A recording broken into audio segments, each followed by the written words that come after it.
In section 10.3 we're talking about calculus in polar coordinates, and we want to start, basically we're going to hit the two main problems in calculus: slopes of tangent lines and area.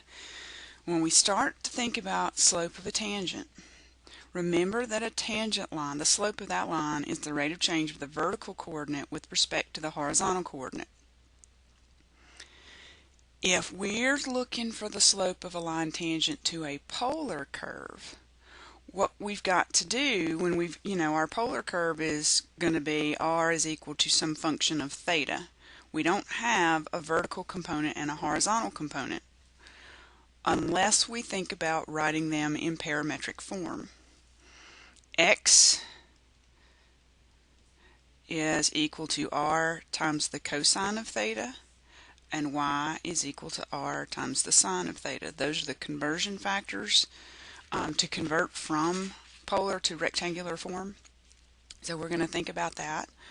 And then since r is a function of theta, x actually is that function of theta multiplied by cosine theta. And y is f of theta times sine theta.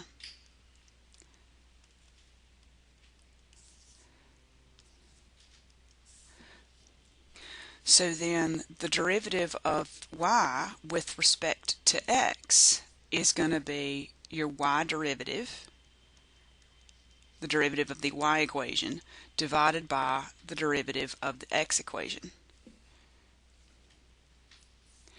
Okay, but we have to use the product rule because y is a product of a function and sine of theta. X is a product of a function and cosine of theta. So dy over dx, the slope of the tangent line, ends up being f of theta times cosine theta, first times derivative second, plus the derivative of the first, f prime of theta, times the second, sine of theta. That's all the derivative of our y equation, and then the derivative of our x equation minus f of theta sine theta, first times derivative second, plus derivative of first times the second. Now, I wouldn't memorize that formula. What I would learn is that we need to rewrite in parametric form and then just think about differentiating those components separately and putting them together using the rule for finding slopes of tangents of parametric curves. Now, if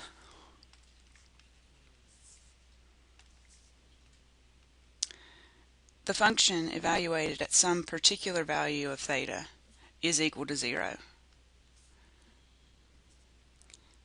then the graph goes through the origin.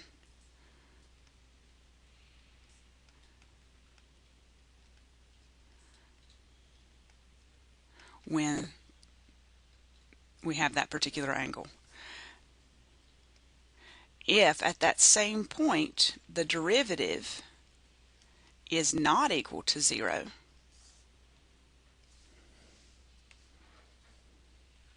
in other words, you don't have a horizontal tangent line,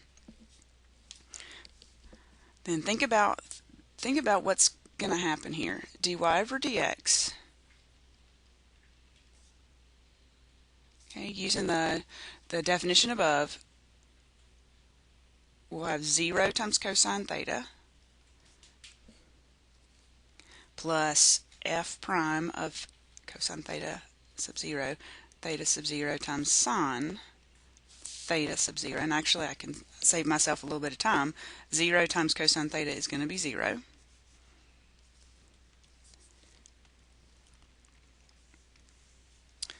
And then negative 0 times sine of theta sub 0 plus f prime theta sub 0 times cosine theta sub 0. And again, that first term is going to be 0.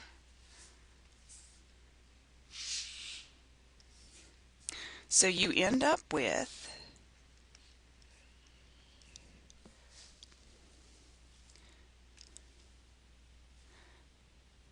if your top part is f prime theta sub 0 times sine, and the bottom has the same factor f prime theta sub 0 in it, we can cancel those, and you'll simply be left with sine over cosine, which is tangent.